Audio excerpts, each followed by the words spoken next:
What is up? What is up? YouTube. How y'all doing? Yeah. I thought I'd give y'all the full reverb echo effects. That was my original idea. I made it up.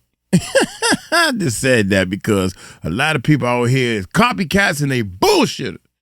Excuse me, man.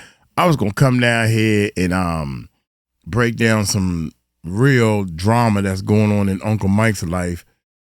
Like I care. All you gotta do is shut up and do what I ask you to do. If you're on my team, you know what I'm saying. But anyway, one of the things that tripped me out, man. The bigger you get, dog, you're gonna get haters. You're gonna be having problems. So I just want to say one thing, man. Please don't call me and text me about all this he say, she say shit. If somebody's saying something about Uncle Mike, I don't give a shoot. They can say my feet on my head and my head on my feet. I don't care. I don't care what the people say. Other channels saying about me, I don't care, but that's not why I'm here. I'm here to help people, right? Remember, two words, baby. All you got to do is just put the two words together. Help people. But when I saw this title, I said to myself, we need to help people, man. Look here, man. The bigger you get, these people don't know me. I don't know them. So that's their opinion about me or whatever the case may be. Yeah, I can't read, but I graduated college and I got degrees and everything under my belt. So what does that got to do with it? God dang. Breaking Diddy, Odell Beckham Jr., Drexky, Jaguar Wright, and big homie CC accused of the unthinkable, my God. They accused of the unthinkable. Oh, man, I'm afraid to see what that is. Y'all know I'm down with Jaguar, big baby. I said big baby. I'm down with Jaguar, man. She bring a lot. I'm down with big homie, too. And my main man, I call him Wolfgang, baby. These my peoples, man. So, but my man, hey, Ticket is my people too, real talk. Ticket he come with receipts, baby. Ticket come with receipts, man. He come with receipts, dog. So, if it's on this channel, baby, if it's on this channel, man, he come with receipts, man. You go check it out. Go check out his channel, man. Tell him the music recorder sent him. Just tell him I said, what's up? Real recognize real. My man, real. All these little channels talking about Uncle Mike. Shoot. They got to talk about something. They don't talk about my talent. They don't talk about the fact that I built this recording studio, the fact that I pulled myself out of the gutter, and now I got a 3-car garage house. They don't talk about stuff like that. I don't need to show it, baby. I don't need to show all that. That's not what we here for. What I'm here to do is to help people. And right now, Big Ticket, he can really break some stuff down to you, baby. So, hey, I'm going to give him a thumbs up like I normally do, man. Oh, my gracious. I was supposed to be down here 2 hours ago. Do me a favor. Don't talk to me. You'll be helping out a whole lot. Just don't talk to me. How about that? Jesus. Well, I was this. I don't care. Well, I was this. I don't care. Well, I don't care. I don't care what my family talk about me. I don't care about my friends that talk about me. I don't care about the Facebook people that talk about me. Don't y'all understand? I don't give a shit. Say whatever you want to say. Say it behind my back. Say it in my face. I don't care. Hit that subscribe button. Hit that bell. Let's check it out.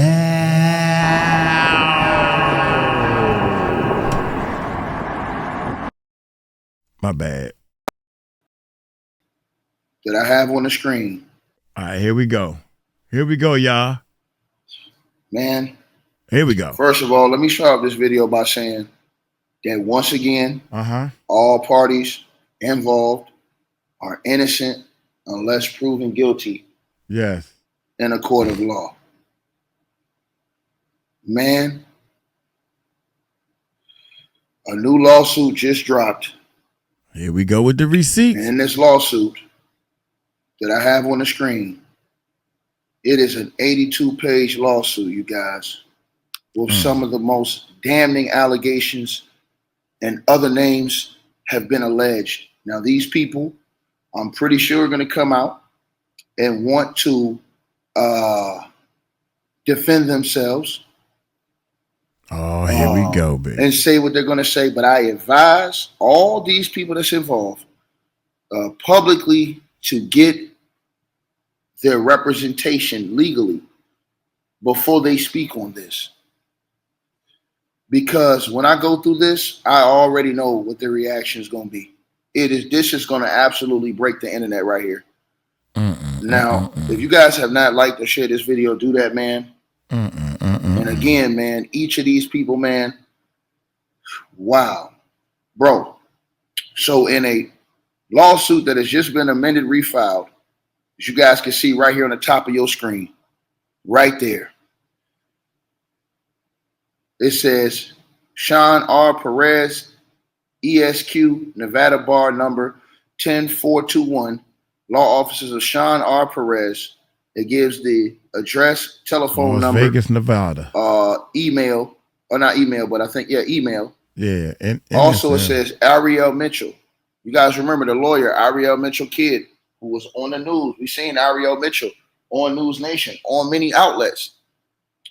ESQ, 𝗗𝗢𝗡𝗞𝗦. It seems like she has applied for this lawsuit. It says the law office of Ariel Mitchell, PA. So it looks like it's two legal offices that have teamed up. 500 and Northwest 2nd Avenue, 12864, Miami, Florida. You guys see the address. Y'all see the email. Attorneys for the plaintiff. So these are the two attorneys for the plaintiff. You guys, these are some of the most damning allegations I've been looking at, man, and you guys are not going to believe it, man. Again, I have to say that these people are all innocent. I want to repeat that on my channel. They are all innocent. Unless proven guilty in any other situation. I want to repeat that from the beginning because these allegations is fitting to tear up the whole YouTube streets. I'm telling y'all this right now. It's fitting to tear up the whole mainstream media. It's fitting to tear up everything. Shit. Ashley Parham. A girl by the name of Ashley Parham, as y'all see on y'all screen. And two Jane Does. No, excuse me. A Jane Doe and a John Doe have now sued, as you guys see in an amended complaint, Sean Combs, aka P. Diddy, Puff Daddy, Love, Puffy, and Diddy. Christina Coram, we've heard her name a few times come up. Sean Pierce, Ruben Valdez, John Pelletier, Odell Beckham Jr., Drew Desbordes, aka Drusky, Jacqueline Wright, aka Jaguar Wright, Helena Harris Scott, Matthias Gonzalez, Brandy Cunningham, Janice Combs, Keith Lux, aka Big Homie.cc, and John and Jane Does 1 through 10 are all the defendants who are being sued. They're named here all in this new lawsuit that just dropped just now and amended, where it names other names outside of Diddy. I can't believe what I'm reading, man. Introduction. This case involves RICO Enterprise for the purposes of sexual assault, battery, R-word, sexual abuse, false imprisonment, kidnapping for the personal and financial benefit to the enterprise participants. Number 2, Diddy, defendant Diddy, has been sued by countless individuals for crimes similar to the ones enumerated in this complaint. Number 3, defendant Diddy is currently a federal inmate awaiting criminal trial for crimes similar to the ones enumerated in this complaint. Number 4, defendant KK is an employee of defendant Diddy, often referred to by defendant Diddy as his right-hand woman.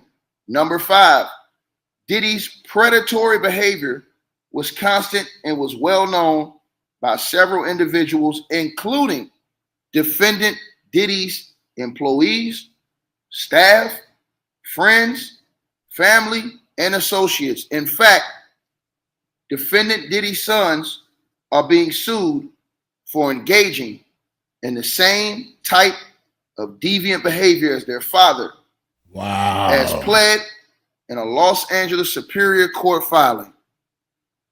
That's crazy. Number 6. That's crazy. Defendant Diddy was able to effectuate his crimes and evade capture and prosecution for his crimes for almost 30 years due to his position of power and influence in the entertainment industry. Defendant Diddy exploited his position and his relationships with powerful individuals to force sexual acts through exploitation, fear, manipulation, physical threats, emotional abuse, intimidation, retaliation. Had any of the previous victims of defendant Diddy been taken seriously, or had any of the abettors reported defendant Diddy's actions to law enforcement, defendant Diddy's illegal, and unfathomable behavior could have been prevented. Smash the like button as y'all come on in, man. I can't believe what I'm reading, bro. I can't. My heart dropped. But y'all know, man, I gotta speak what's on here, man, let the people speak their piece. Yep, speak defendant the words. Diddy's. It says instead, defendant Diddy was able to reign his abuse and terrorism on countless victims for over 30 years. 30 years. Additionally, had defendant Diddy's numerous business partners and associates not ignored defendant Diddy's deviant behavior, defendant Diddy would have been unable to continue his pattern of abuse over such a long period of time.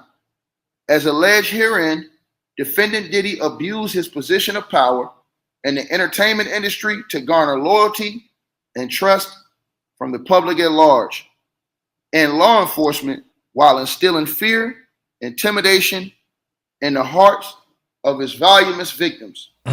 Allegations against defendant Diddy have been disregarded for decades, therefore creating a failure to protect victims, like the plaintiff named herein. Number 10, unlike most victims, defendant Diddy, who were employees, sex workers, or individuals seeking out defendant to help launch their careers, plaintiff 𝗟𝗡𝗡 does not fall into any of those categories.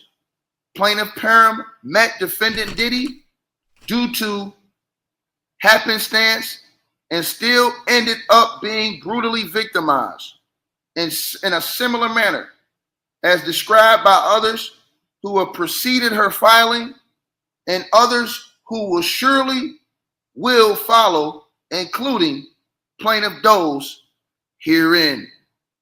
Number 11, plaintiffs John and Jane Doe met with defendant Diddy through their connections in the music industry, as plaintiff John Doe was a previous plaintiff against Michael Jackson for sexual assault as a...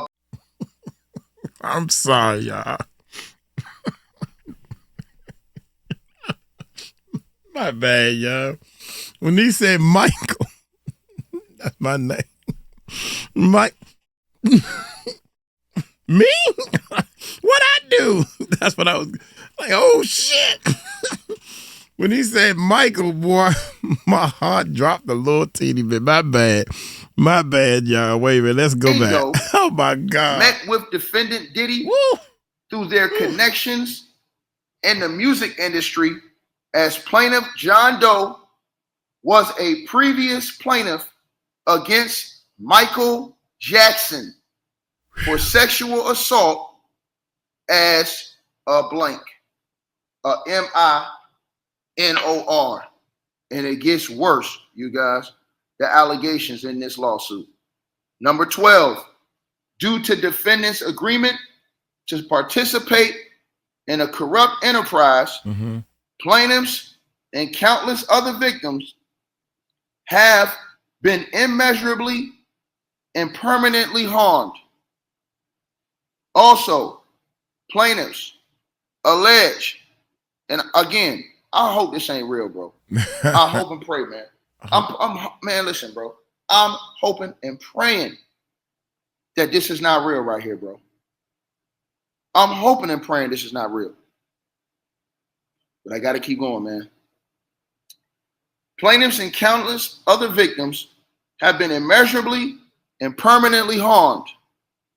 Plaintiffs allege as follows upon personal knowledge as to themselves in their own acts and experience, and as to all other matters, upon information and belief, including investigations conducted by their attorneys, plaintiffs, or parties. And I will drop a link to the formal complaint. After this stream is over with, I will drop the link so you guys can look it up. It's there. I mean, it's in the filings, bro. Dang, y'all. That's my bad, crazy. y'all.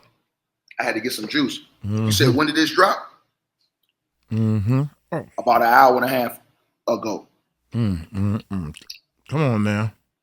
It says, plaintiff Ashley Parham, parties. Plaintiff Ashley Parham is an individual who resides and is domiciled in California. Number 14, plaintiff John Doe is an individual who's domiciled in Nevada and resides in another state purposely to protect his safety and identity. Number 15, plaintiff Jane Doe is an individual who's domiciled in Nevada and resides in another state purposely to protect her safety and identity. Number 16, defendant Sean Diddy Combs is an individual who resides in and is domiciled in California. Defendant also owns a residence in Florida. However, defendant Diddy is currently an inmate at MDC in Brooklyn, New York. I wonder why they got Number that picture 17. up there. Why they got pictures? Defendant Christina Coram is an individual, upon information and belief, resides in and is domiciled in either California or North Carolina. Number 18, defendant Shane Pierce, is an individual who resides in and is domiciled in California. Number 16, defendant Ruba Lyra Valdez is an individual who resides in and is domiciled in California. Number 20, defendant John Lawrence Pelletier is an individual who resides in and is domiciled in Nevada or Hawaii. Number 21, defendant Odell Beckham Jr. is an individual who resides in and is domiciled in Florida, previously referred to as John Doe and the plaintiff Parham's original complaint. Meaning, you guys, they're unmasking the John Does in these lawsuits and the Jane Does that they're claiming that they've been suing now. They're naming the names. So people are saying they previously had these people's identities concealed. And now they're unsealing these people's identities now, as far as a lot of these lawsuits. Number 22, defendant Drew Desbordes, defendant known as Drusky, is an individual who, upon information and belief, resides in and is domiciled in either Maryland or Georgia, previously referred to as John Doe and Plaintiff Parham's original complaint. Number 23, man. Defendant Jaguar Wright, defendant Jaguar, is an individual who, upon information and belief, resides in and is domiciled in California or Nevada. Number 24, defendant Helena Harris Scott, known as Helena, is an individual who, upon information and belief, resides in and is domiciled in California. Defendant Matthias Gonzalez. Defendant Gonzalez is an individual who, upon information and belief, resides in and is domiciled in Nevada. Number 26, defendant Brandy Clolinger Cunningham. Defendant Brandy is an individual who, upon information and belief, resides in and is domiciled in Arkansas, previously referred to as Jane Doe and Plaintiff Parham's original complaint. Defendant Janice Combs. Defendant Janice is an individual who resides in and is domiciled in Florida. Number 28, defendant Keith Lux. Defendant known as Big Homie .cc is an individual who, upon information and belief, resides and is domiciled in Nevada. Man, I gotta apologize. When they said Odell, I thought they was talking about well, y'all know, Jaguar Wright's man. Odell Beckham is a football star or something like that. Yeah, you know, I ain't into football like that, man. Yeah, he played with the Cleveland Browns and all that type of stuff. So let's keep going, man. Man, my bad. I'm just want to clear that up that I already got that part straight. Yeah. Number 29. 29. Defendant John and Jane Doe's 1 through 10. Mm-hmm. It's still a whole lot of other people they say they have not named, is what this lawsuit is saying, are individuals who, upon information and belief, reside in, are domiciled in various states, but mainly California. Okay. Let's keep going. Jurisdiction, venue, timeless, and California's Sexual Abuse Cover-Up Accountability Act. I'm going to skip through this part because I'm going to get to where the accusations against these people, man. Yeah, there you go. It says number 34, this action is timely under the Federal Racketeering, Influence, and Corrupt Organization RICO Act. 18 U.S.C. 1961 as the Diddy sexual abuse and the cover-up enterprise fraudulently concealed the ongoing sexual and deceitful activities, torts, and conspiracy taking place within the Diddy sexual abuse and cover-up and enterprise. Oh, shit. Here we go. Oh, shit. This action is also timely under California's Sexual Abuse and Cover-Up Accountability Act, California Sexual Abuse and Cover-Up Accountability Act, AB 2777, amended California Civil Procedure Section 340.16, extending the statute of limitations upon revival windows for adult survivors of sexual assault and related claims, and acknowledging that a 2-year statute of limitations simply does not provide sexual assault survivors adequate time to heal from physical and emotional trauma of sexual assault and prepare for a civil case. Now, let's get right to the funk. Yeah. So y'all have heard who they're saying the plaintiffs are. Now let's get to this.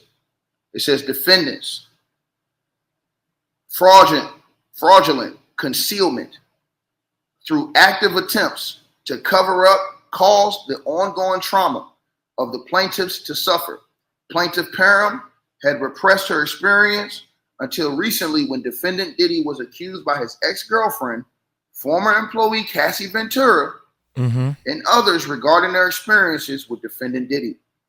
Assessing the civil justice system allows victims, survivors, an opportunity to seek accountability for the years of suffering caused by the abuse they experienced and a chance to take back the power they lost as a result of the sexual assault. Plaintiffs John and Jane Doe have been paralyzed in fear, have had to change their names, and frequently move from their residences for fear of being re-kidnapped, R-worded, abused, and assaulted by defendants herein. Plaintiff Doe's hereby invoke, basically what they're saying is they're going under private name, like a Jane Doe, John Doe, to protect their lives from the long reach of the Diddy sexual abuse and cover up and enterprise. Number 37. Additionally, any statute of limitations applicable to the below claims, if any, is told as defendants or is stopped from raising such a defense as their actions described below deprive the plaintiff the opportunity to commence this lawsuit now, before, as well as equitable and legal basis. Factual allegations common to all counts. Plaintiff 𝗟𝗡𝗡𝗞𝗦. It gets worse, y'all. Y'all smash the like button as y'all come on in, share and subscribe, man. Yeah, hit that like, hit them thumbs up, baby. Here, all the people that I'm about to name in this lawsuit, hit them thumbs up, baby. That's proven guilty, man. My heart broke when I read this paperwork, man. My heart broke, man. But y'all know I got to read it, man. Here we go. So let's get to it. Number 38. Plaintiff met defendant Shane in February 2018 after an altercation with another man at a bar, and defendant Shane came to the plaintiff's rescue.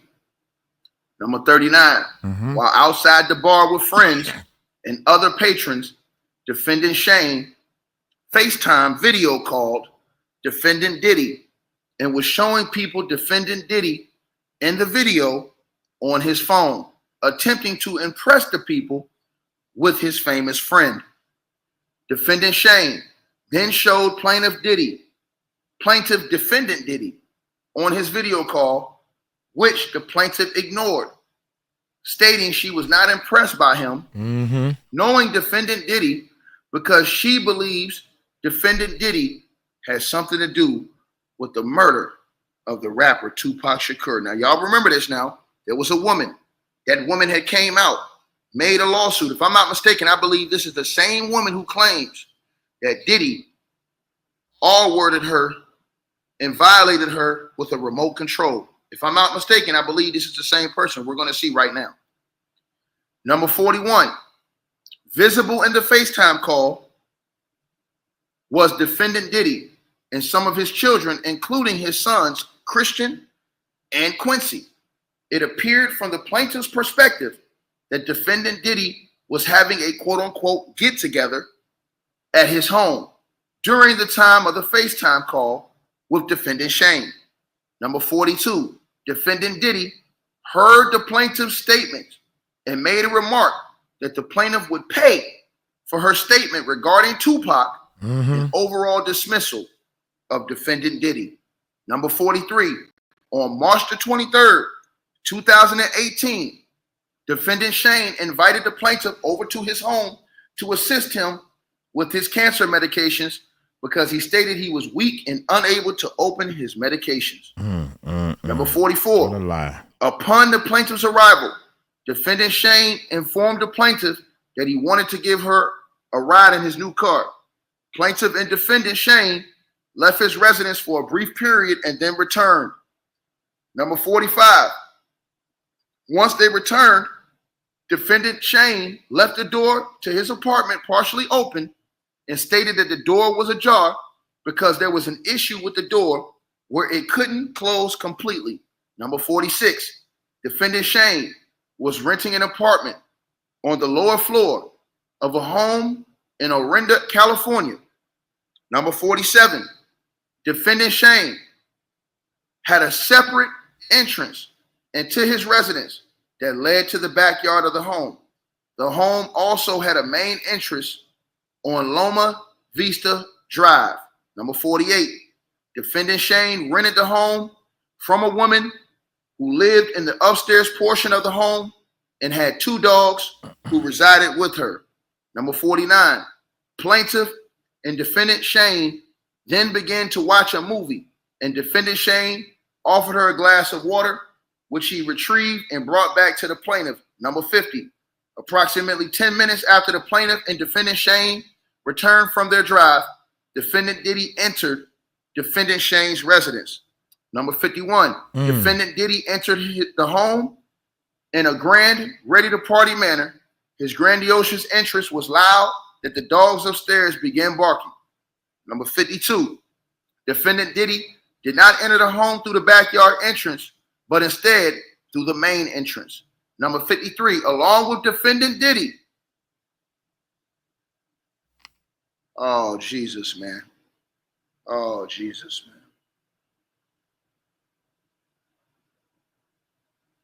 Oh, Jesus.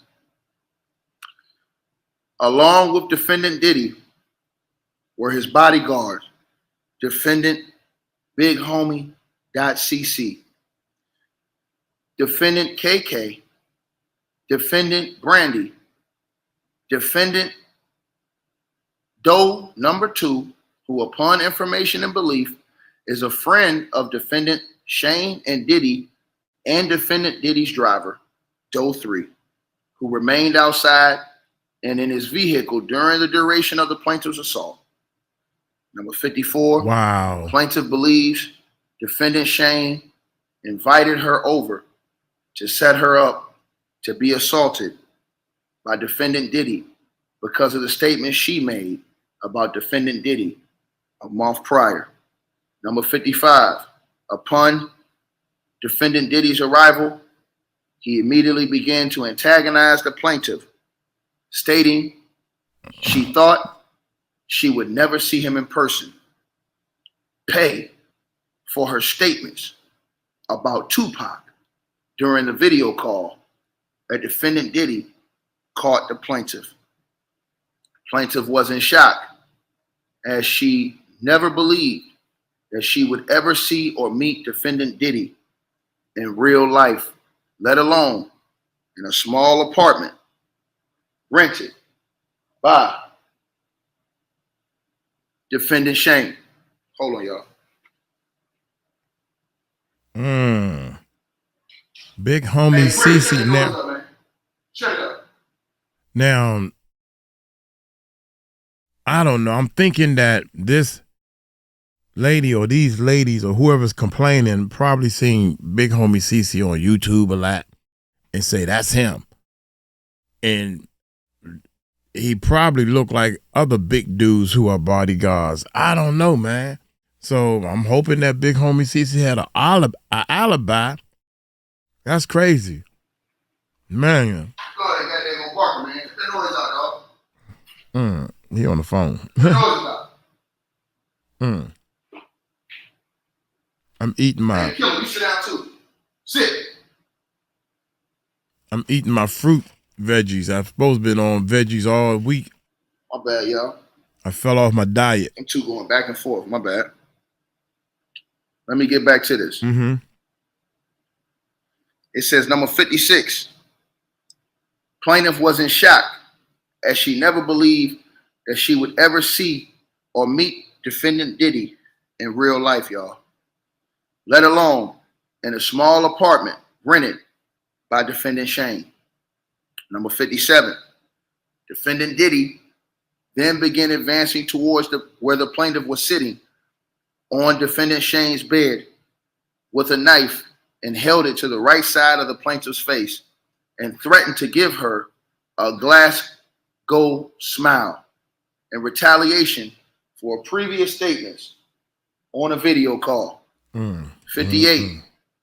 Defendant KK told defendant Diddy that she did not think giving plaintiff a Glasgow smile would be advantage just to their potential clients who they could sell the plaintiff for sex to. It goes on. It goes on, man.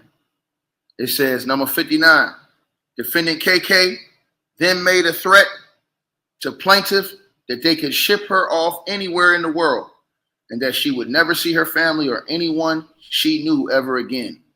Number 60, defendant Shane then partially undressed plaintiff, and then defendant Diddy removed the remainder of plaintiff's clothes, removing the knife from her face, and then retrieved a bottle of liquid from a large fanny pack. Number 61, defendant Diddy then squirted a bottle of liquid on the plaintiff, which placed her in fear that she was being squirted with a chemical substance like acid. Plaintiff soon realized the substance was an oil lubricant. Plaintiff was squirted with this liquid substance over the entirety of her naked body. Number 62. That's crazy. Defendant KK was then told by defendant Diddy to insert what looked like a syringe from a sterile packaging into the plaintiff's vagina. Damn.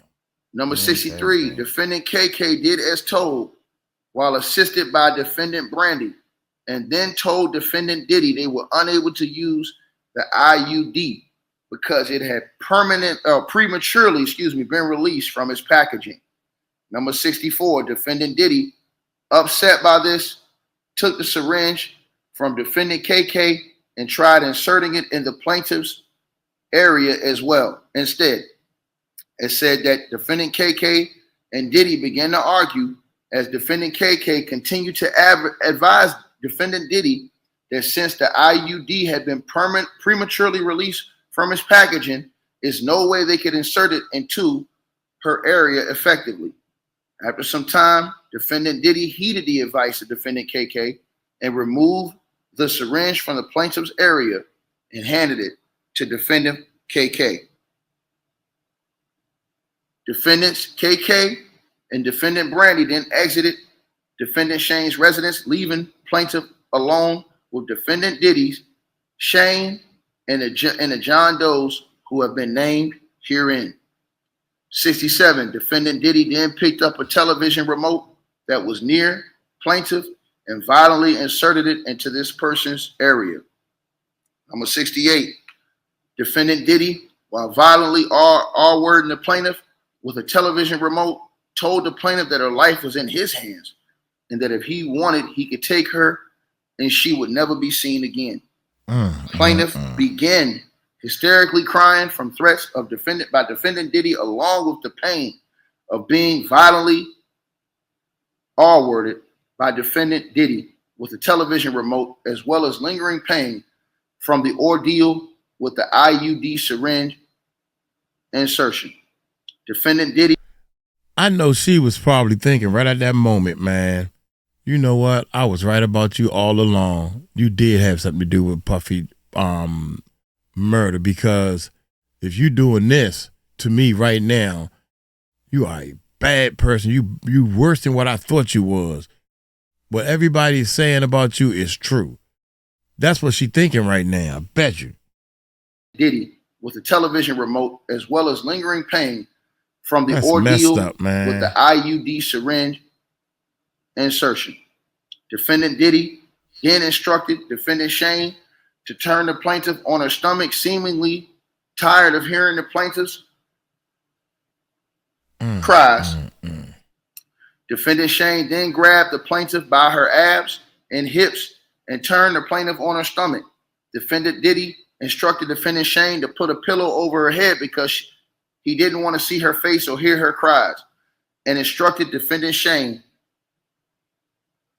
to anally blank her. Number 72, Defendant Shane did as he was told by defendant Diddy and began to blank her from behind. Defendant Diddy then violently blanked the plaintiff from behind after defendant Shane.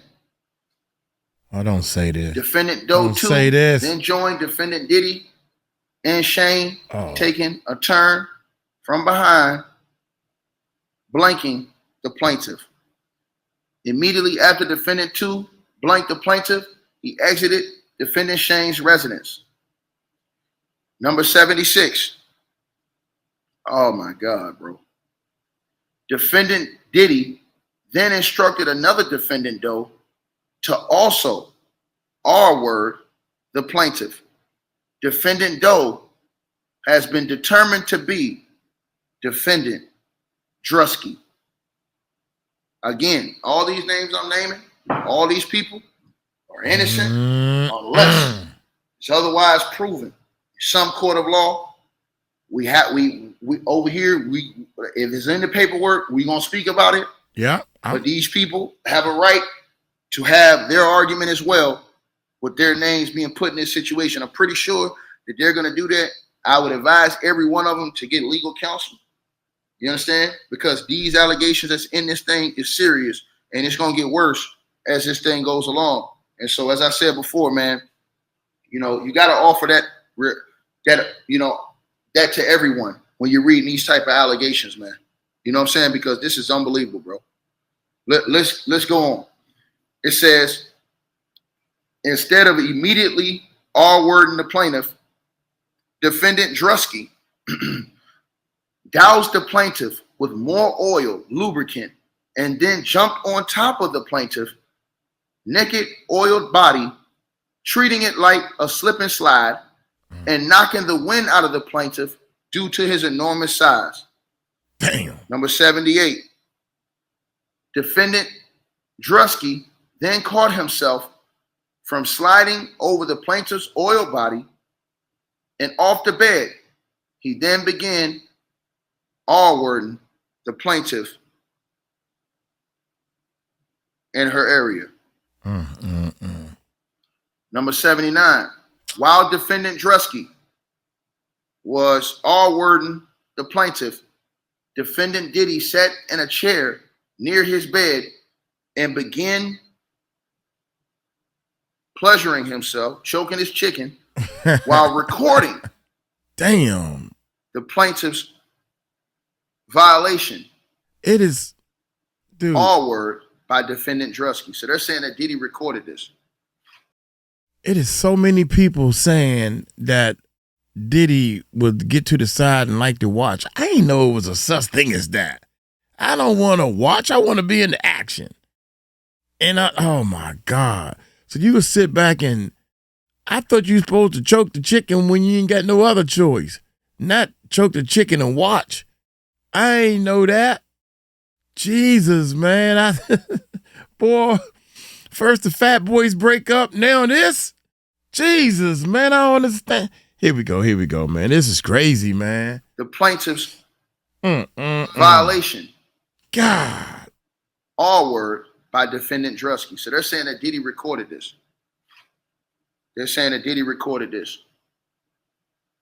Another party's phone fell on the bed near the plaintiff.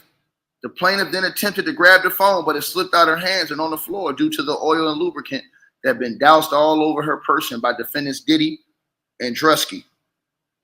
It says defendant Diddy had been laughing at the plaintiff's attempt to grab the phone. Throughout this violent GR, defendant Diddy made constant belittling remarks to the plaintiff, including that he owned her now. I should say Drusky, my bad. I don't know how to pronounce his name. Drusky, my bad. Drusky, okay, my bad. At some point during this ordeal, plaintiffs remembered defendants referring to another defendant, Doe, as Cornelius, and remembered the name because it was so odd and unique. Plaintiff has come to discover that defendant Doe Cornelius, who R-worded her, is defendant Odell. Again, I have to say, these people who are being named are innocent unless otherwise proved guilty in some court of law, man. But it's in the paperwork, and this is the reason why we are speaking on it, because it's in this paperwork right here, man. Number 84, plaintiff's body was becoming more and more limp over the course of the violent R word until she eventually had no control over her body, nor could she move her body. Number 85, when defendant 𝗟𝗓𝗡𝗞𝗦 finished R-wording the plaintiff, defendant KK entered the room to examine the condition of the plaintiff, who was barely able to move or control her bodily functions. Defendant KK examined the plaintiff to see if she needed assistance and was about to give plaintiff IV fluid. The plaintiff cannot be certain is she did or did not receive such intervention. Defendant KK then opened a different bag, different than the one Diddy removed from the oil from, where the plaintiff observed several medicine bottles, IV fluid bags, and other identifiable powder-like substances. Defendant KK then removed a pill from one of the medicine bottles and gave it to defendant Diddy. Number 87. Defendant Diddy then inserted the pill into the plaintiff's mouth and down her throat, where the plaintiff had no choice but to ingest the unknown pill. Number 88. Defendant Diddy, Shane, KK, Odell, and 𝗟𝗓𝗡𝗞𝗦 then exited the residence to the backyard, where they all smoked marijuana and cigarettes. Number 89. The plaintiff remained in almost lifeless state in defendant Shane's bedroom until she finally regained her bodily functions. Number 90. Plaintiff then began looking for her clothes and her purse that contained her car keys and cell phone, but could not discover them in the room or anywhere in the apartment. Plaintiff was only able to find a t-shirt on the floor, which she put on to cover her naked body. The plaintiff also observed a black condom wrapper on the floor of the bedroom, which she assumed was used by one of the defendants, most likely Diddy, during the R word. Plaintiff then found a knife with the assistance of those plaintiffs and headed to the backyard where defendants were smoking, as that was the only way to exit the premises onto the street. The plaintiff concealed the knife on the left side as she exited the apartment in the backyard area. Upon coming to the exit of the home led to the backyard, plaintiff was met by defendant Big Homie CC, who was standing at the door between the residence and the backyard. By the time the plaintiff was able to compose herself and come to the backyard, defendant KK was no longer in the backyard, but upstairs on the patio balcony with defendant Brandy. Defendant Doe allowed plaintiff to walk to the backyard where defendants were still smoking. Number 96. Defendant Doe did not see the knife that the plaintiff concealed on her left side, as it was instructed by the oversized t-shirt the plaintiff was wearing. Plaintiff observed defendant Diddy still partially nude from the assault, while the other defendants had on their clothing. Number 98. Defendant Shane then left to the upstairs portion of the patio balcony where defendants KK and Brandy were already situated. Number 99. Plaintiff then sat down on a makeshift seat in the backyard when defendant Diddy noticed her presence and remarked that he was surprised she was able to walk because he had given her enough blanks to take out a horse. Plaintiff then asked defendant Diddy what he gave her, and he laughed and did not provide a response. Defendant Diddy then made further comments to the plaintiff in a jovial, friendly manner, asking her why they hadn't partied together before, because it was so much fun and that he hadn't had any ass that tight in a while.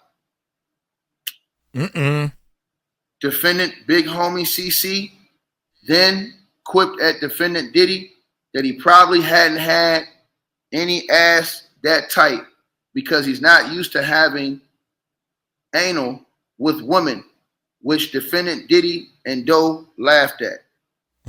Plaintiff then told defendant Diddy she did not want to party with him and she did not enjoy partying with him, and that he R-worded her. So, dang, son. So they saying that Big Homie CC was there. Big Homie CC was there as I guess a backup bodyguard. They're not saying that Big Homie, God dang, was in the room. Man, come on, man. I can't. It's in the paperwork, but that still don't mean that is 100% believable. All you got to do is prove that he was somewhere else at this time that this took place. I don't know. Oh man, this is hard, y'all. This is gonna be a hard video for me, man. 104. Damn. Defendant Diddy did not like the plaintiff's response to his lighthearted commentary and offered the plaintiff money and instructed the plaintiff to say that the violent R word was consensual and that the plaintiff was a sex worker. Damn. 105. The plaintiff became enraged and yelled at defendant Diddy that her R word was not consensual, she was not a sex worker, and she refused to take the money away from him and would tell the police that he had R worded her. Damn. 106. Defendant Diddy then told the plaintiff no one would ever believe that she had been R-worded by him. And if she did tell anyone such, that they would harm her family. 107.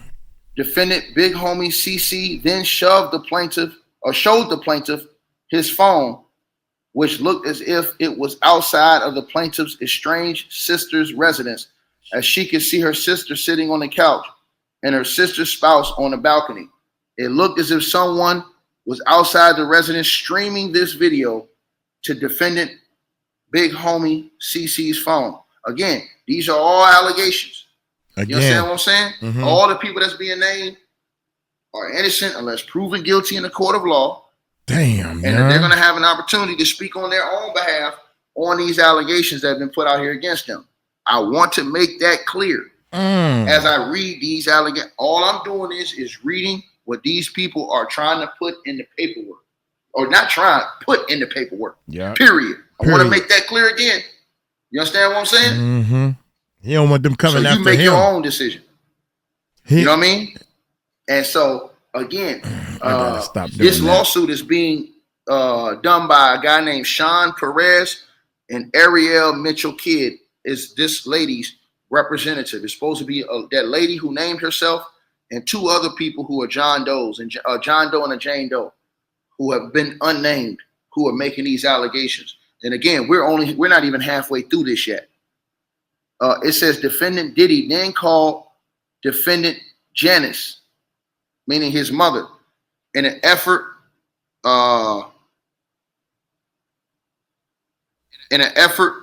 to hold on one second, you guys. Hold on one second. Did I lose my page right here? Hold on. Let me catch up. I think I went down my page a little too far, you guys. My bad. My bad. Let me catch up. That's crazy, okay, here we go. Yeah, okay.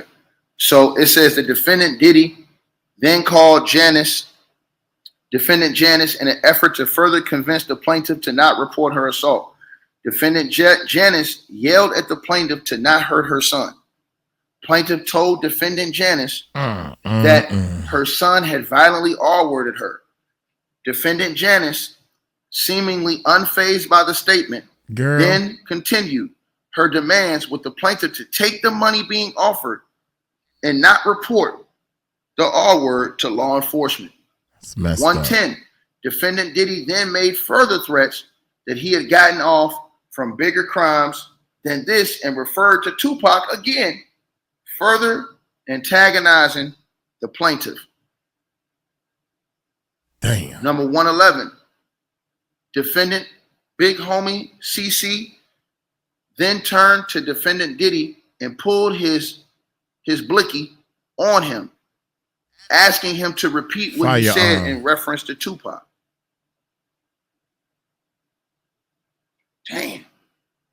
Damn.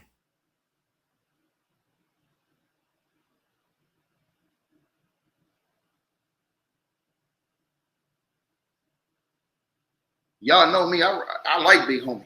Me too. Me too, man. They said Big Homie pulled she's accused. She say Big Homie pulled the blicky on Diddy. Read that again right there. It says defendant Big Homie CC then turned to defendant Diddy and pulled his blicky on him and asked him to repeat what he said in reference to Tupac. As the two of them were exchanging words, the plaintiff went behind defendant Big Homie CC, where he seemingly began to protect this woman. Okay. Yay, Big Homie CC. 113. It said defendant Big Homie CC then advanced to defendant Diddy, questioning him over the comments he made about Tupac Shakur. It goes on. During this, hold on, y'all. Damn, doing this. Yo. What's up, Bob? Okay. Hey, hold on. Hold on, y'all. I got Big Homie on live right now. Hey, I'm on live, dog. Yeah, bro. Motherfuckers sending me your live, bro. Like, I don't know where you got that paperwork from, bro, but that shit is some bullshit. Bro, listen. Hey, I'm gonna send you the. Hit me with your email. Oh shit. I'm just gonna send you the link. Send me the link. This girl don't admit this complaint and try to name you guys in this, man. I'm finna send my email. If you want me to come on that stream, you gotta send a couple hundred. I'll come on there. All right, just send me your email. I'm gonna forward you the information, dog. All right, good. All right, homie. Damn. He said, man, people sending me your information. That's what I'm talking about. That's what I'm talking about. So Big Homie CC said, wait a minute, man, this is some bull. Yeah, man. I'm telling y'all, man, to do positive work, there's gonna be some evil people to try to. Big Homie said he ain't going for this. To try to push you down, man. Hold on, let me hold on 1 second, you guys. We ain't going nowhere. Yeah, that's crazy, man. Because I'm sitting here like, damn, what Big Homie CC said. All you got to do is say he wasn't there. All you got to do is prove that he was somewhere else while all this was happening. So it's easy for somebody to file a complaint, right? Come on, y'all. Y'all got to think, man. Use your heads. Anybody can file a complaint. I think I got it right here. And 1 second, I'm letting y'all know that lawyer lady. Let me see if I can send it right here. Is losing more and more credibility with me, man. I can't believe that she get ready to get into another lawsuit that was some bull. Hold on, y'all. Let me see if this is it. So Big Homie CC, Big Homie CC to me is a real shooter. All right. He didn't have to come on it, man. Dude, everybody send me links to your live stream, dog, saying that, dude, I don't know what kind of paperwork you get. All right. So let's get back to this, right? But he lost a little bit of brownie points when he said, shoot me a couple of hundred and I'll come on there. Nah, forget the money. I need to come on there and clear my name. I don't want you to send me no money. And my man is like, big ticket. Big ticket, like, nigga, I'm just going to send you the link, dog. I ain't got no beef with you, but I don't need you to, I'm doing my show. I don't need you on my show. I ain't sending you no 100. In fact, you send me 100 to get on my show to protect yourself. My guy, this ain't about no money. You want to get on the show, protect yourself? Come on. Other than that, I'm sending you the link. God dang. Boy, they made it about money quick, fast, in a hurry, didn't they? Hold on. Here we go, man. He's still saying hold on. All right, so let's keep going. Yeah. All right. Talk to me. Where you at? 15? So now, it says during this commotion. Oh, 114. A neighbor directly across the street came outside and peered in the backyard and asked what the commotion was all about. It says the defendant, Big Homie CC, then pointed the blicky at the neighbor and instructed him to mind his business and return to his residence.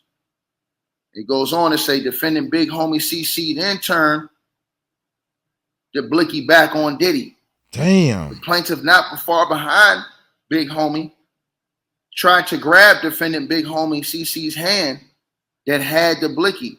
It went off and hit a hill behind defendant Shane's residence. I'm glad nobody got shot. Damn. Defendant Diddy then ran up the back stone stairs near the hill in the backyard towards where defendants KK, Shane, and Brandy were. Plaintiff charged towards defendant Diddy, moving the concealed knife from her hand to her right hand in pursuit of defendant Diddy. Plaintiff then pushed defendant Diddy from behind while on the stone stairs outside, causing him to fall with his back to the plaintiff.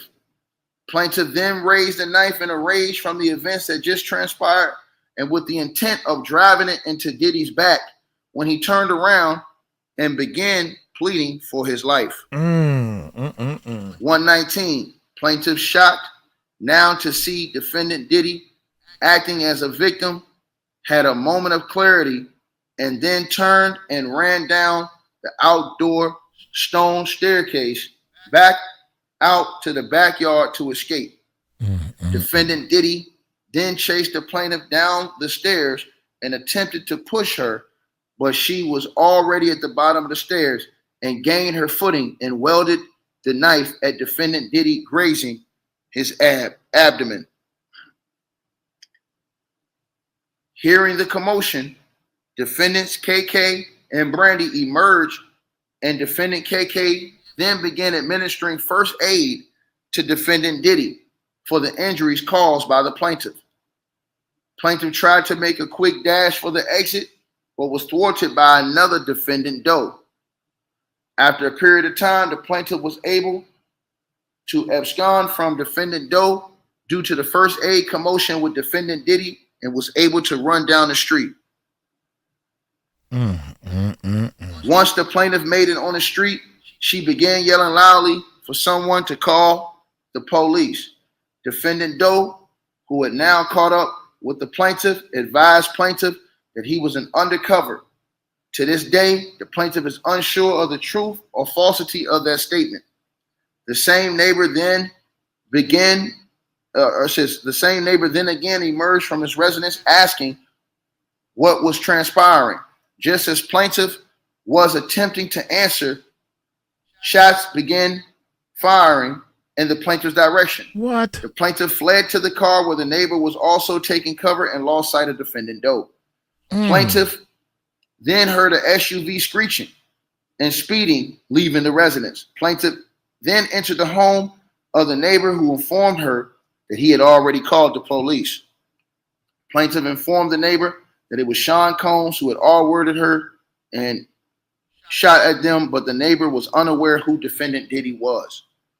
Shortly thereafter, a sheriff from the Contra Costa Sheriff's Department arrived at the neighbor's home. Plaintiff identified the person who arrived at the neighbor's home posing as a Contra Costa sheriff was defendant 𝗟𝗡𝗞𝗦. Plaintiff told defendant 𝗟𝗡𝗞𝗦, believing he was a sheriff from the local police, that she had been violently G-raped by Diddy and others, and that she did not have her clothes, phone, purse, car keys, or cell phone. Defendant 𝗟𝗡𝗞𝗦, falsely posing as a Contra Costa sheriff, told the plaintiff and the neighbor that they had received several noise complaints prior to the neighbor's call and instructed the plaintiff to find a way to get home. The quote-unquote sheriff, defendant 𝗟𝗡𝗞𝗦, did not offer to take the plaintiff home, nor did he call emergency services, including an ambulance, nor any offer to take her to the hospital, nor any offer to help the plaintiff recover her clothes or effects from defendant Shane's residence. The Contra Costa sheriffs have confirmed that a police report was made that night by plaintiff parent. The Contra Costa sheriffs have refused to release any information related to the complaint on the night in question to any source, despite numerous attempts made via Freedom Information Act. Plaintiff observed defendant 𝗟𝗡𝗡𝗞𝗦 hand something to the neighbor, what looked to be an envelope, at the door as defendant 𝗟𝗡𝗡𝗞𝗦 exited. The neighbor went to a nearby room and quickly returned empty-handed. Plaintiff believes the envelope contained cash. The neighbor offered to let plaintiff sleep on his couch until she could figure out a way to get her possessions and get home. But plaintiff declined. Uneasy and unsure about the exchange with police, and the neighbor and police only remained at the neighbor's residence for a short period of time once defendant 𝗟𝗡𝗡𝗞𝗦, posing as the Contra Costa law enforcement, left. Plaintiff then went back to defendant Shane's residence, where she found the door open and her clothes were readily accessible in his residence. Defendant Shane then emerged as if nothing had transpired and offered the plaintiff to stay at the residence while she slept it off. Plaintiff asked for her purse and her keys, but defendant Shane told her she couldn't leave in her condition, and the plaintiff, in a catatonic and in a state of shock and disbelief of the events that transpired, stayed at his home while he left the home. Later that morning, defendant Shane returned to the residence, woke her up, and finally gave her back her purse, cell phone, and keys, and the plaintiff left his residence. In a daze, the plaintiff returned home and tried to make sense out of what happened. On March 26, 2018, the plaintiff contacted her primary care doctor and asked for a blank in a STD test in fear of possibly having contracted a disease from her violent R word. Wow. The plaintiff tried to continue her life as she felt she wouldn't be believed, as plaintiff had already told her what she believed to be the Contra Costa Sheriff's Department. Sheriff's defendant Diddy R-worded her, but to no avail. Further, the plaintiff was under the impression if she did continue to say defendant Diddy's name in relation to her assault, she would not be believed and her family would be in danger. Damn. It says, seemingly mere days, X-ray, maybe even the day after or before plaintiff's vicious R word, defendant Shane had miraculously begun driving a new car. Plaintiff believes this was a payment by Diddy for setting up the plaintiff to be R word. It says plaintiff went to the hospital, where the hospital conducted several tests on the plaintiff, including an R word kit, ultrasound, and X-rays. It says additionally, plaintiff was given IV fluids to stabilize her vitals, as she was in severe weakened state from being unable to eat and losing substantial amount of weight since the R word occurred. It says while at the hospital, the plaintiff told members of the treatment team about her horrific assault, and they went and they then contacted the Walnut Creek police. Damn. The Walnut Creek police showed up to the plaintiff's hospital room and took a statement regarding her assault. Plaintiff only told the Walnut Creek police about the assault from defendant Shane and Doe. Plaintiff believes her statements made to the Walnut Creek police while at the hospital was captured by the police body camera footage. All right. It says plaintiff further believes her statements made on March 23rd, immediately after the vicious assault, where plaintiff named defendant Diddy directly and by name, may be captured on body cam footage. But upon determining the sheriff was defendant 𝗟𝗟𝗡𝗞𝗦, does not believe it was captured, as he was a co-conspirator. Plaintiff filed a report to the Orinda Police Department on April 17, 2018, but was too afraid to name defendant Diddy as one of her assailants. During this report, plaintiff provided her clothing to the police from the night of the assault, but they only retained her underwear.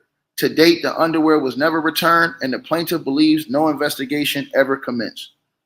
Plaintiff sought assistance from therapists on May 2018, one of which tried to give her therapy appointments covered therapy appointments covered by a victim's compensation fund, which was rejected because plaintiff was told no law enforcement agency had opened an active investigation into any of her many reports of her violent gang R-word. That's crazy. Right? That's crazy. Subsequently thereafter, the plaintiff asked the police for a copy of her report from the Walnut Creek Police Department on July the 19th, 2018.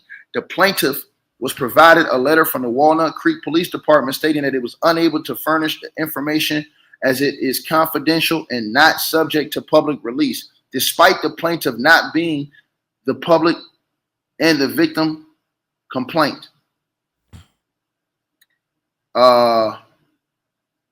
Okay, now let's scroll down. I want to skip through some of this, you guys, because I want to get to the other parts where it's saying, you know, now it says the plaintiffs John and Jane Doe. So it's saying the other people that's making the allegations in this lawsuit, right? It says plaintiff John and Jane Doe's are a mother and a son. So they're saying that the other people that's suing them is somebody's mom and somebody's son. Now, again, y'all got to make this, you know what I'm saying? You got to, like I said before, you got to make your own decision on what you want to believe. You know what I mean? It says, hold on, let me see. It says, the plaintiffs were taken to the Los Angeles residence by defendant 𝗟𝗡𝗞𝗢 as they walked to their vehicle. Defendant 𝗟𝗡𝗞𝗢 put a gun to plaintiff John Doe's back and instructed him to get into a black SUV regarding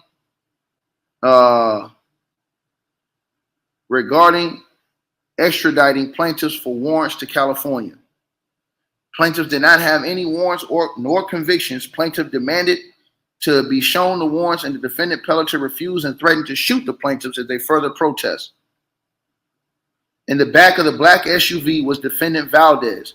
Defendant known to plaintiffs at this time. Defendant was dressed in dark clothes and instructed the plaintiffs not to look at him. The plaintiffs were transported to what they believed to be defendant 𝗟𝗟𝗡𝗢𝗢𝗢's residence at Blank Bay, St. Las Vegas. Right? Let's keep going on, man.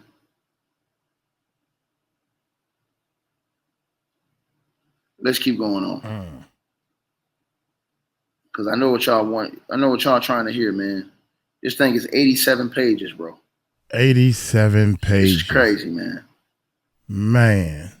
This thing 87 I'm trying pages, to think, should man. we keep going, y'all, or should we do a part 1 and a part 2? Let me see. Hold on, you guys. I think we're going to keep going on this one, man. This is crazy. Hold on 1 second, you guys. Wait, man. Hold on.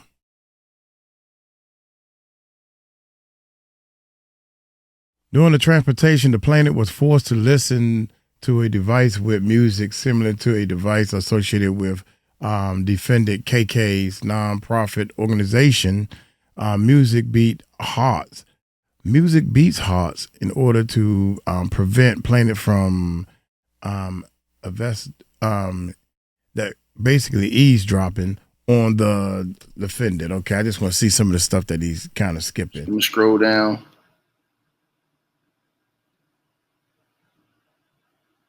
Let me see someone doing this. Stop.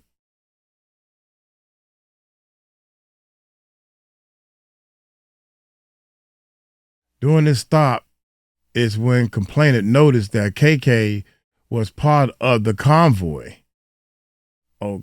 Okay. I mean, he skipped too much to understand that, because KK was one of the ones in there that actually was holding it down or trying to give us some type of IV and stuff like that. So I might have skipped too much to make reference to that. Scroll down. Once inside the hotel room. Okay, they talking about, okay. I think he's scrolling too far, but that's just my opinion. Man, it's talking all kind of crazy allegations in this thing, man. It's saying these people were, it said the defendants Valdez and Gonzalez instructed the plaintiff to sign paperwork at gunpoint. When the plaintiffs refused, defendant Gonzalez would pistol whip plaintiffs on the back of their heads. Damn. Man. Damn. Oh, man. Here we go, y'all. So now this is where, and again, I'm going to say this again. You guys, y'all have to, because I'm just saying this. You guys have to make your own determinations on how y'all feel about this. But this is in what this person is putting in their paperwork. So this is one part of the story. So we got to see how this thing plays out. But we're gonna say it because that's what we do. We got to keep it 100. Damn. You know what I'm saying? And this is not me saying this. Let me say this again. I want to put this out here to the public. This is not so me saying this. So it says defendant Gonzalez eventually gave the plaintiffs a drink, which caused them to pass out. Okay. Plaintiffs spent the night at the hotel with defendants Gonzalez and Valdez, taking turns watching them. Uh-huh. The next morning, plaintiffs were restrained and bound by their hands in front and were placed into a vehicle. Plaintiffs then saw defendants Jaguar and Helena. Upon information and belief, defendants Jaguar and Helena were in a small sedan, light color, white or beige. Hold on. Let me see. Let me see if they brought Jag's name up before and I passed it.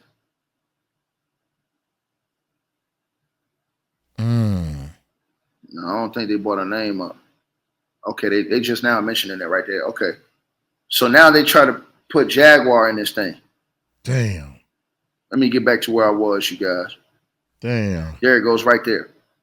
So it says, upon information and belief, defendants Jaguar and Helena were in a small sedan, light color, white or beige. It says that the plaintiffs were then transported to the location of the plaintiff Parham's brutal assault. I don't believe it. On Loma Vista Drive by defendants Jaguar and Helena. I don't believe it. Defendant Helena was the driver. Defendant Jaguar was the passenger. I don't believe it. Defendant Helena warned the plaintiffs that they tried to escape a run, that she would have to shoot you.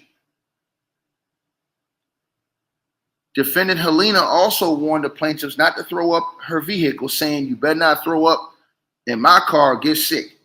Defendant Helena mentioned having two partners as backup who were bounty hunters. Plaintiffs were familiar with defendant Helena as she had filed a lawsuit against superstar singer Michael Jackson in 2005 and filed a creditor's claim against Jackson's estate upon his untimely demise in 2009. Plaintiffs were familiar with defendant Helena from her previous Michael Jackson lawsuits and had previously met with defendant in her home in West Hollywood to determine the credibility of her claims and if they were similar in nature to plaintiffs. That's crazy. Since plaintiffs had reported defendant Helena multiple times to the LA and OC FBI field offices for her role in the crime syndicate with defendants 𝗟𝗡𝗡, Valdez, and other individuals. It says plaintiffs attempted to make conversation with defendant Helena in which she admitted she was the same person who plaintiffs had met with previously. Defendant Jaguar, aggravated, stated, "You let them know who you are?" ? That's really great. Plaintiffs noticed that the defendants had large brown bags and manila envelopes full of cash that was banded. It appeared they were separating the large sums of cash to distribute as they were placing cash into manila envelopes. Defendant Jaguar discussed with defendant Helena how the parties started the first black-owned network. Upon information and belief, plaintiffs believe the network to be Revolt TV. Defendant Jaguar and defendant Helena discussed the other co-conspirators but referred to them by their names as Natasha, defendant KK, Pedro, defendant Gonzalez, Lyra, defendant Valdez, Cornelius, defendant Odell, and Larry, shortened for Lawrence, defendant 𝗟𝗡𝗡. When defendant Jaguar and Cornelius, when defendant Jaguar said Cornelius, it upset defendant Helena, who said that defendants Odell and Drewski were her clients, and nothing better happened to them.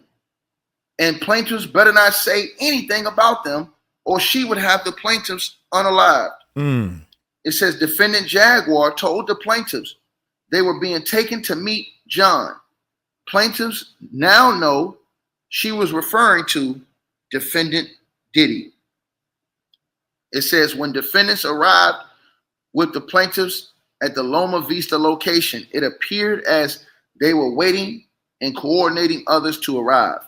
A large sedan arrived and the plaintiffs were placed in the back with defendant Valdez. Defendant 𝗟𝗡𝗡 was driving. It goes on to say that the plaintiffs then arrived in a short driveway or curb. The plaintiffs looking for an intersection street sign at the location found blank, a dead-end street off of Loma Vista Drive. Plaintiff John Doe repeated the name of the street to himself so he remembered and was unable to whisper into Jane Doe's ear to remember the intersecting street name blank. Plaintiff believed that this was the home that they would be unalived in and tried to devise a plan for escape. It says the plaintiffs were brought into the house, into a kitchen where they were watched by defendant Gonzalez.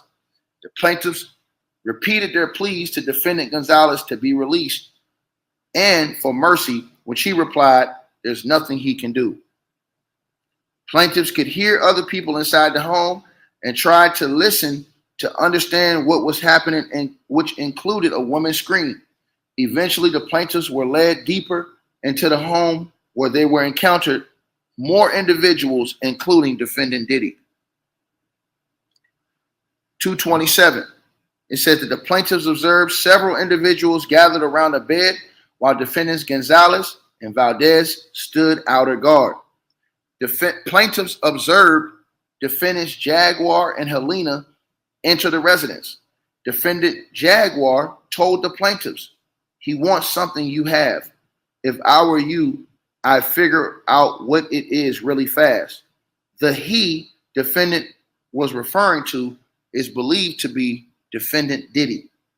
It says shortly after, defendant 𝗟𝗓𝗡𝗞𝗦 appeared wearing a vest and shorts and engaged in conversation with plaintiffs. Plaintiffs tried to appeal the defendant by talking about the music industry, and the defendant instructed the plaintiffs that they should cooperate. It said the plaintiffs described what they observed during the assault of plaintiff 𝗟𝗡𝗡𝗞𝗦 after this interaction with defendant 𝗟𝗓𝗡𝗞𝗦. It says plaintiffs observed plaintiff 𝗟𝗡𝗡𝗞𝗦 having an IUD forcefully placed in her kitty by defendants KK with the assistance of defendant Brandy. Plaintiffs heard defendant KK make a remark about how plaintiff Jane Doe would not need an IUD because of her age. It says, while hearing plaintiff 𝗟𝗡𝗡𝗞𝗦 scream in agony during the forced IUD insertion, plaintiff Jane Doe yelled, stop hurting her. Plaintiffs observed defendant Shane place a pillow over plaintiff 𝗟𝗡𝗡𝗞𝗦's face, suffocating her, and plaintiff Jane Doe yelled for them to stop or she would die. Plaintiff Jane Doe believes plaintiff 𝗟𝗡𝗡𝗞𝗦 did lose consciousness because she became limp and unresponsive. It says that defendant Diddy instructed defendant Valdez to shut her up, and defendant Valdez hit plaintiff Jane Doe with the handle of his firearm. Plaintiff John Doe witnessed plaintiff 𝗟𝗡𝗡𝗞𝗦 being assaulted by the remote, and when he tried to say something to the plaintiff, was told to shut up or they would get the remote put in him next. Plaintiff John Doe believes he heard defendant Jaguar make remarks, put that remote in her, she gonna learn today, and telling the plaintiff 𝗟𝗡𝗡𝗞𝗦 that she was going to make it worse. Plaintiffs believe the remote assault was to punish plaintiff 𝗟𝗡𝗡𝗞𝗦 for the IUD failure. It goes on. It says, plaintiff heard defendant KK remark to defendants Diddy and 𝗟𝗓𝗡𝗞𝗏 that she needed to keep them sufficiently deed and revealed a bag full of D's and paraphernalia. Defendant KK appeared to be distributing doses to the defendants, asking them about their weights to administer the proper amount. At some point, plaintiff John Doe was taken to the bathroom. While in the bathroom, he believed there may have been other tenants and began to bang on the walls, hoping that someone would hear him. but the only person who heard him was defendants Valdez and Gonzalez, who was outside keeping watch. Upon plaintiff John Doe's return, he saw defendant Odell. Oh my goodness. It says that the plaintiff John Doe immediately took notice of defendant Odell because when he took his clothes off, the plaintiff remembers defendant being in great shape, especially in comparison to the naked bodies of Diddy and 𝗟𝗓𝗓𝗏. Oh my God. Yeah. It said the plaintiff John Doe overheard defendant Diddy and Odell discussing business and the plan to have plaintiff return to New York with defendant Odell. Plaintiff John Doe could not readily observe where plaintiff Jane Doe was at this time. While during this time, plaintiff Jane Doe was out of sight. Plaintiff Jane Doe was being sexually assaulted by defendant Valdez in another room. Dang. It says plaintiff John Doe witnessed the gang R word of plaintiff 𝗟𝗡. Plaintiff Jane Doe witnessed the GR of plaintiff 𝗟𝗡. Plaintiff John Doe witnessed defendant 𝗟𝗓𝗓𝗏 douse plaintiff 𝗟𝗡 in baby oil and then jumped and slid across her body. Damn. It says that plaintiff John Doe observed defendants Diddy and 𝗟𝗓𝗓𝗏 Damn. maniacally and hysterically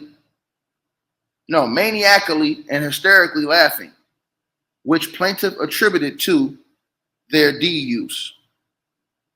It says defendant Diddy then attempted to force plaintiff John Doe to also assault plaintiff 𝗟𝗡, and he refused.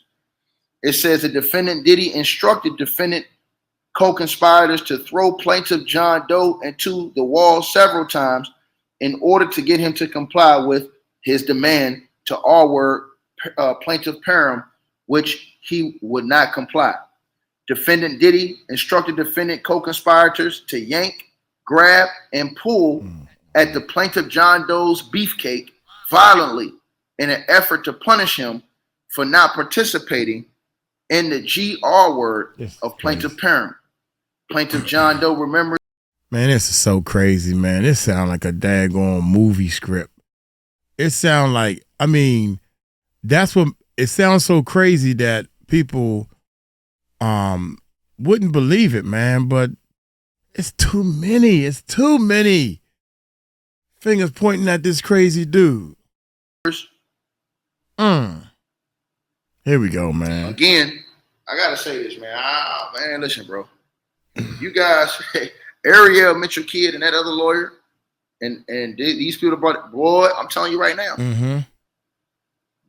they in it now. They wanted to be in it. They in it now. They definitely in it now. They in it now. I'm telling y'all this. They don't put that out there. I'm telling y'all this. That's crazy. And we on page 41. Dang, y'all.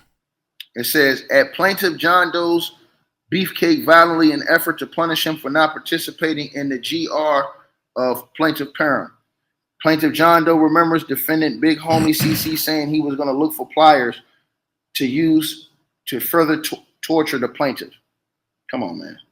It says plaintiff John Doe believes defendant Diddy wanted the plaintiff to R-word plaintiff 𝗟𝗡 so they could frame him in the event plaintiff 𝗟𝗡 reported her assault.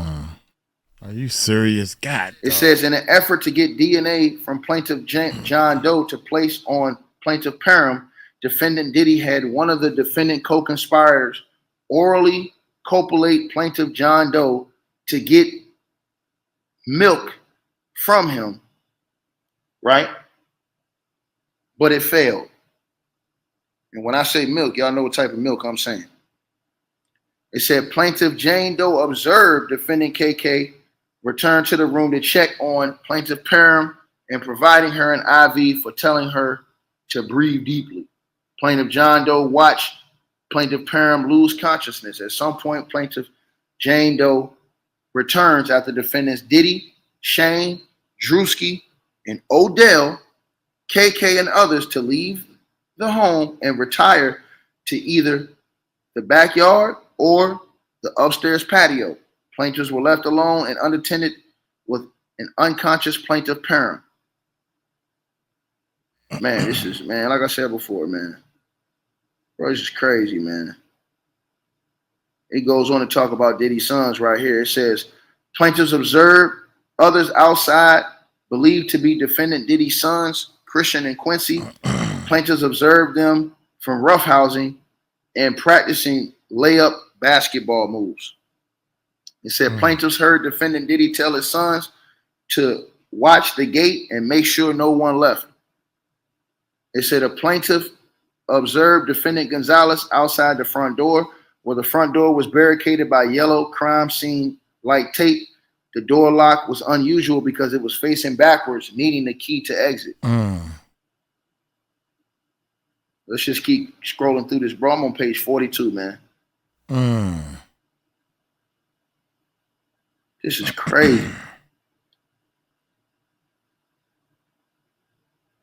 Why do they keep talking about Michael Jackson in this lawsuit? It said the plaintiff believed the documents were related to creditor claims plaintiff had against Michael Jackson's estate. That's crazy. I don't understand any of that. I'm trying to figure that part out too. Why they keep bringing Michael Jackson up? Who are they going to bring up? It says during the interactions, party hears a shot, which causes everyone to run towards the backyard where the shot came from. It said plaintiff John Doe, who was left alone and unattended, was able to reach the stairs where he saw plaintiff Perham with the knife looking as if she was about to stab defendant Diddy, and he yelled out, "Do it, stab him." But he saw plaintiff Perham hesitate. It says that plaintiff John Doe observed defendant Diddy push plaintiff Perham down the bottom of the stairs, and plaintiff John Doe believes he assisted her up. Plaintiffs were briefly then reunited, and plaintiff John Doe and plaintiff Jane Doe now was their opportunity to escape. It says following plaintiff Perham, plaintiffs ran out the back gate onto the street and in the opposite direction of plaintiff Perham. Plaintiff arrived at the house next door to the residence and banged on the door and yelled for help. The wife came out and said that she and her husband couldn't help. Plaintiffs found an exchange bizarre and could not understand why they would not want help or call 911. Man, this thing is crazy, man. It just keeps going on, bro. Keeps going on. Hold on, you guys. Damn, this shit talking about Jag again. Damn. Here it go. It says 290. I'm gonna go right to 290 or 289. It says that defendant Gonzalez placed the plaintiffs in another vehicle, which was hard to see due to the darkness. It says that what does it say? It says that plaintiff John Doe pleaded with defendant. It says that defendant it says plaintiff Jane Doe pleaded with defendant Gonzalez to let them go and that she would not tell. In a last-ditch effort, plaintiff told defendant she overheard defendants Jaguar and Helena say they were not going to pay him and that there was not enough money for him. Unbeknownst to the plaintiffs, defendant Jaguar and Helena were in a nearby vehicle.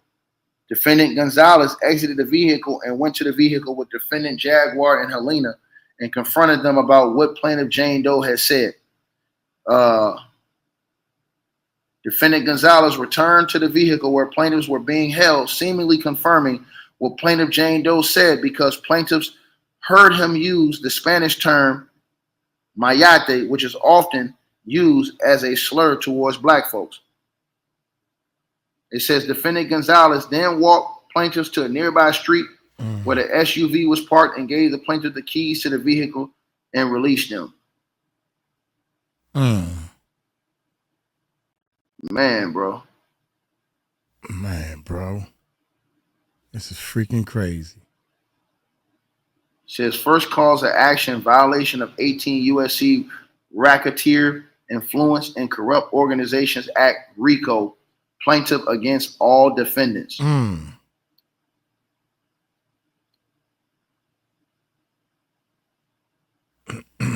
They trying to write this shit up like this shit is a they trying to write this up like this is a some type of indictment. That's what it seemed like. They trying to put this on these people. Again, as I told you guys, and I'm looking at this thing right now, bro. Listen, I'm gonna tell y'all something, man. it's one thing when you have allegations. Another thing, you got to prove it. Yeah, you got to prove it. You know what I'm saying? You got to prove it. And so I truly believe that all the people that have been included in this, you know, they should all have a chance to give their side of the story. If somebody says something about you, you should have a chance to be able to say exactly your side of the story. I truly believe that, man. Because to see all of this now, you know. This is crazy, man. Let me keep going. Hold on, you guys. All right. They're trying to put this together like this is like you can see that they're putting all types of different like code words and stuff in this lawsuit. They're writing this thing up like this is some type of indictment.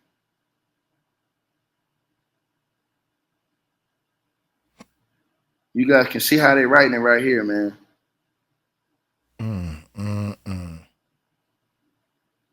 They're calling racketeering activity and stuff. They're trying to say all of these things. Again, we're on page 49 of 87, y'all.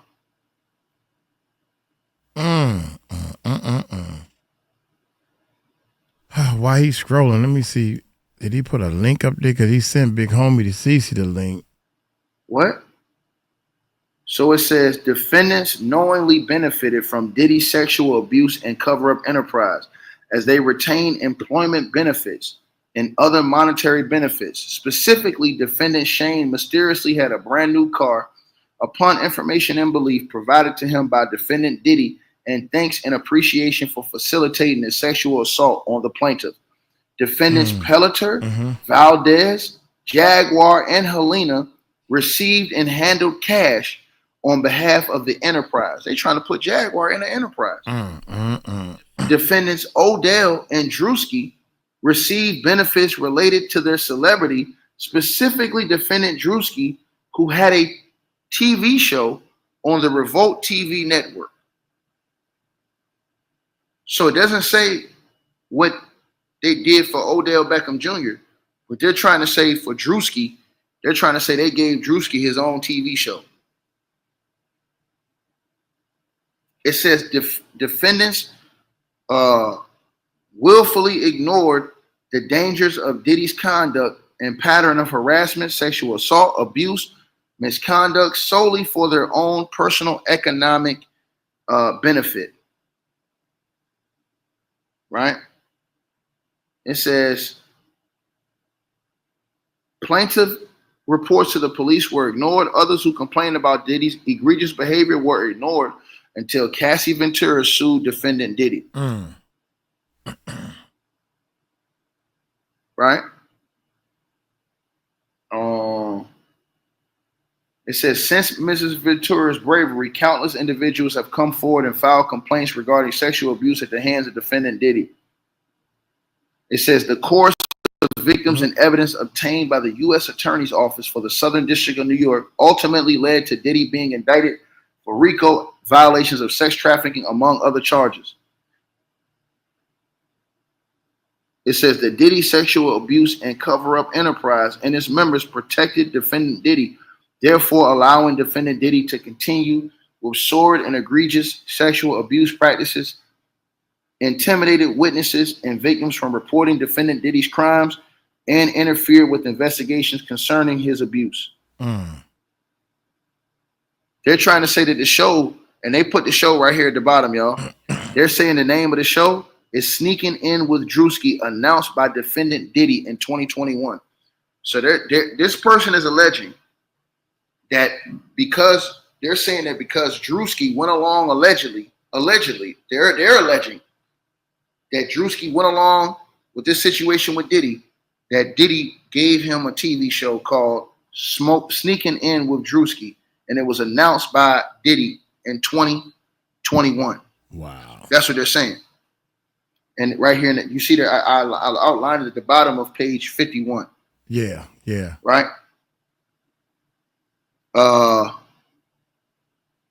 Line 28, basically. Let me see what else it says, bro. That's crazy. It's crazy, man. This is some crazy stuff, man. With Big Homie, Jaguar. It says plaintiffs have been injured in their person by reason of these RICO violations.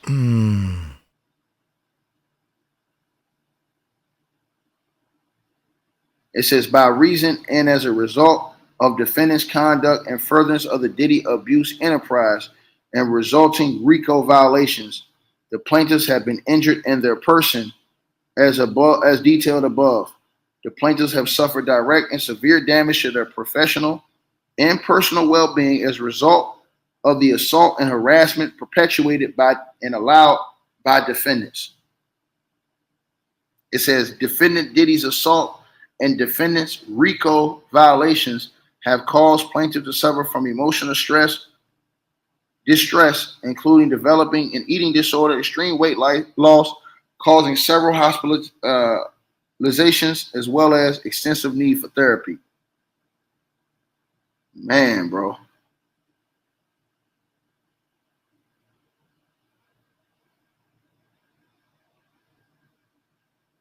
Man, this thing goes on.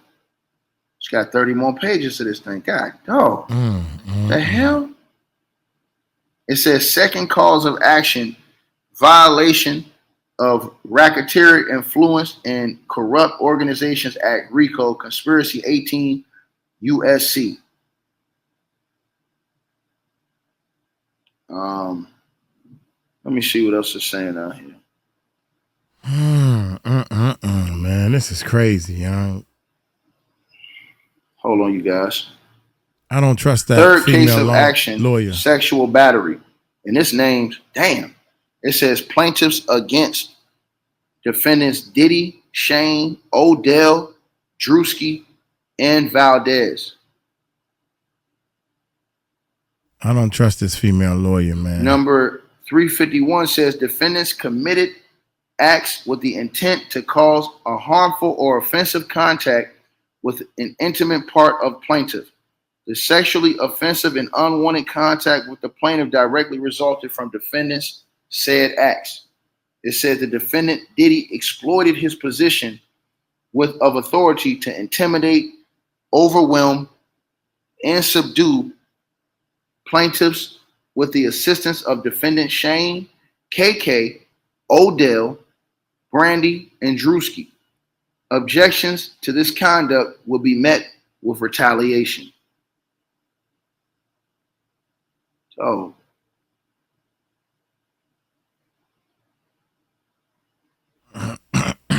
this is crazy, man. It says right here at 356, defendants Diddy, Shane, Odell, and Drewski's battery on plaintiff caused physical injury, severe mental and emotional distress, pain and suffering, mental anguish, and loss of enjoyment of life.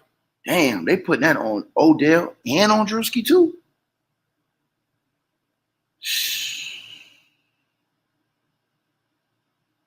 Damn. Boy, you know they lawyers gonna be going crazy tonight. Who you telling? I know they lawyers gonna be going crazy about this.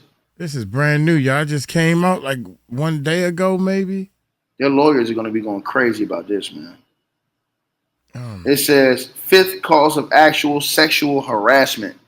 Plaintiff 𝗟𝗡𝗡 against defendants Diddy, Shane, Odell, and Drewski. I should have did a part 1 and a part 2, man. God dug it. So, damn, this will take an hour to save. 2 hours to save. Sixth cause action of battery against all the defendants. It says right here, 377, defendants intended to commit and committed acts of unwanted contact with the plaintiffs. Defendants Diddy, Shane, Odell, and Drewski committed unwanted contact with plaintiff 𝗟𝗡𝗡 in a harmful and offensive manner, including but not limited to by inflicting sexual abuse against the plaintiff. Oh, man. It says 380. It says defendants Pelleter, Gonzalez, Valdez, Helena, and Jaguar committed unwanted contact with plaintiff Doe's in a harmful and offensive manner, including but not limited to inflicting severe physical abuse against the plaintiff. They're trying to accuse Jaguar of severe physical abuse against these this Jane Doe or John Doe. I think it was a mother and a son. That's crazy. I don't believe that. This is crazy, bro. I ain't never seen nothing like this ever before in my life, man. It's crazy, bro. I've never seen anything like this, bro. It says that. 7th cause of action assault. Damn. What the fuck? I hear you, baby. I hear you, Ticket. I hear you. I'm down with that. This is ridiculous. It says 9th cause of action, negligent failure to warn. Plaintiffs against defendants Shane, 𝗗𝗢𝗡𝗞𝗦, Gonzalez, Valdez, Odell, Drewski, Jaguar, Helena, Brandy, and the Does. It says that the defendant's conduct created a risk of physical or emotional harm to the plaintiffs. Defendants knew and had reason to know that the plaintiffs Parham and John Doe were at risk of sexual assault and abuse by defendant Diddy. It goes on to say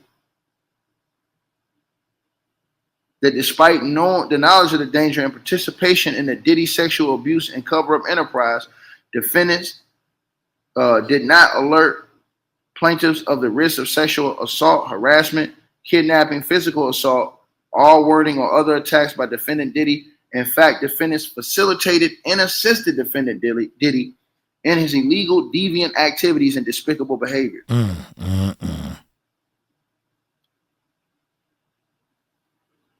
This is crazy, bro. Man. We're only on page 63, y'all. 63. I gotta get through this 20. Yeah, this is crazy. That one is against Diddy. It talks about Drewski and them again, Odell and them again. It says that defendant Diddy, 413 says defendant Diddy knew or should have known that defendants Odell and Drewski had previously engaged and was continuing to engage in unlawful sexual conduct for his own personal sexual gratification. It says defendant Diddy knew or should have known that it was foreseeable that defendants Odell and Drewski was engaging or would engage in illicit sexual activities with the plaintiff under the cloak of the authority, confidence and trust bestowed upon him through defendant Diddy. This is crazy. It says at no time during the alleged period did defendant Diddy have in place a reasonable system or procedure to investigate, supervise, or monitor defendants Odell and Drewski to prevent sexual and verbal abuse, sexual assault, nor did he implement a system or procedure to oversee or monitor conduct towards individuals they encountered. It says defendant Diddy conspired to and did breach his duties of care owed to the plaintiff, including by turning a blind eye and encouraging known abuses by defendants Odell and Drewski in the known dangerous conditions of Diddy sexual enterprise, and by continuing to expose individuals like plaintiffs Parham and John Doe to these dangers for decades. Even though defendant Diddy knew or should have known of these sexually illicit activities by himself and defendants Odell and Drewski, he failed to use reasonable care in supervising defendants Odell and Drewski and did nothing to reasonably investigate, supervise, or monitor defendants Odell and Drewski to ensure the safety of the individuals they encountered. Defendant Diddy, negligence in supervising and or retaining defendants Odell and Drewski was a substantial factor in causing harm to the plaintiff. This is crazy. I wonder where he. Man, bro. I wonder where this comes 11th action of cause, intentional infliction of emotional distress, and it goes against all of the defendants. Is what she's accusing this one of. Negligence, infliction of emotional distress against all the defendants she's accusing this of. 13th cause of action, unjust enrichment. Plaintiffs against defendants Shane, 𝗗𝗢𝗡𝗞𝗦, Valdez, Brandy, Drewski, Helena, Odell, Big Homie.cc, Jaguar, and Doe's is what she's saying in that one. Unbelievable, man. It says defendants 𝗟𝗡𝗡𝗞𝗦, Valdez, KK, Brandy, Helena, Jaguar, and Doe's receive revenue in the form of cash payment for their involvement in the plaintiff Doe's assault, battery, false imprisonment, and his role in the Diddy sexual abuse and cover-up enterprise. So they're trying to say to Jaguar, they're trying to say you involved in the enterprise. Damn. Is what this girl is accusing. And these other two Jane Does in this lawsuit. It's 3 people that's in this lawsuit that's suing. And they're alleging that Jaguar Wright received cash payments I don't believe for her involvement in the assault, battery, false imprisonment, and role of the Diddy sexual abuse and cover-up enterprises. That's what they're accusing. I don't believe that. These people that's in this lawsuit. Still don't believe it. Like I said, I advise all them people to get legal counsel. Man, fuck that. You ain't do it. Don't worry about it, Jaguar. These type of allegations they trying to put on people, man. I'm trying to tell you, bro. It says action of aiding and abetting against all the defendants. Dang, young, this bring a whole different light to people. I'm trying to get through this, man. I'm tired as hell, man. It's at 451. It says, here plaintiffs were sexually assaulted by defendants Diddy, Shane, Odell, 𝗟𝗡𝗡𝗞𝗦, Valdez, and Doe at defendant Shane's residence. Plaintiff was legally on the premises as a guest and invitee of defendant Shane. Defendant Shane, through renting the premises, had dominion and control over the premises where the plaintiff was harmed. Defendant Diddy had dominion and control over the actions of defendant Shane, Odell, 𝗟𝗡𝗡𝗞𝗦, Doe, and failed to step in and stop them from sexually assaulting plaintiff 𝗟𝗡𝗡𝗞𝗦. It says, as the owner of the property, defendant Shane had a duty to protect from the harm she suffered at the hands of defendants Diddy, Odell, 𝗟𝗡𝗡𝗞𝗦, Doe, and breached this duty when he failed to stop them from sexually assaulting the plaintiff 𝗟𝗡𝗡𝗞𝗦. In furtherance of this breach, defendant Shane encouraged defendant Diddy, Odell, 𝗟𝗡𝗡𝗞𝗦, and Doe to continue their assault on the plaintiff. Plaintiff has suffered immensely because defendant Shane's intentional breach to his duty. And they're just naming all these people, man. You guys, I'm about to tap out, man. I'm about to tap out, man. You ain't the only one, I'm tired man. as hell, man. You did 2 hours on this thing, baby. Good job. They're trying to put these people in on the enterprise. They're trying to say that these people were involved in Diddy's enterprise. I'm pretty sure all these people are going to have something to say about these allegations. I'm pretty sure, man. They're including all these people and accusing all of them of sex trafficking, aiding, abetting, 16th cause of action, aiding, abetting, inducing a sex trafficking venture in violation of Trafficking Victims Protection Act. They're putting this in here too. And they're trying to put all these people in this, man. Y'all see this right here, bro. They're accusing all of these people in the enterprise, man. Like I said before, you know, they all innocent unless proven guilty in any court of law. And these are the allegations from one side. So you have not heard the other side. Yeah. In this situation, I'm pretty sure, you know, these other people will have something to say, but I advise them to get legal counsel before they say anything. In this type of situation, man, because this person's naming all these people. These are big time people. Odell Beckham Jr. is a big time NFL superstar. Everybody knows 𝗟𝗡𝗡𝗞𝗦 is an internet personality. You know what I'm saying? Big homie, he speak out against the foolishness. Facts. Jaguar, we already know she be around all the time, and she got a award and everything, man. You. So again, man, like I said, man, I don't know who put this out, man. It's all there. Y'all let me know what y'all think, man. I'm gonna tap out, man. I'm about to pass out right now. I'm so damn tired. You ain't the only one. I gotta take a break. Y'all in a little while, man. I gotta get some sleep, man. Yeah. Like, share, subscribe, man. Salute to everybody that tapped in.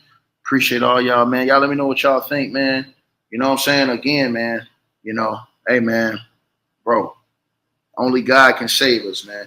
And I hope and pray that none of these allegations are true against none of these people, man. You know what I'm saying? You ain't the only one. Because it's real talk. It's people in there that I like.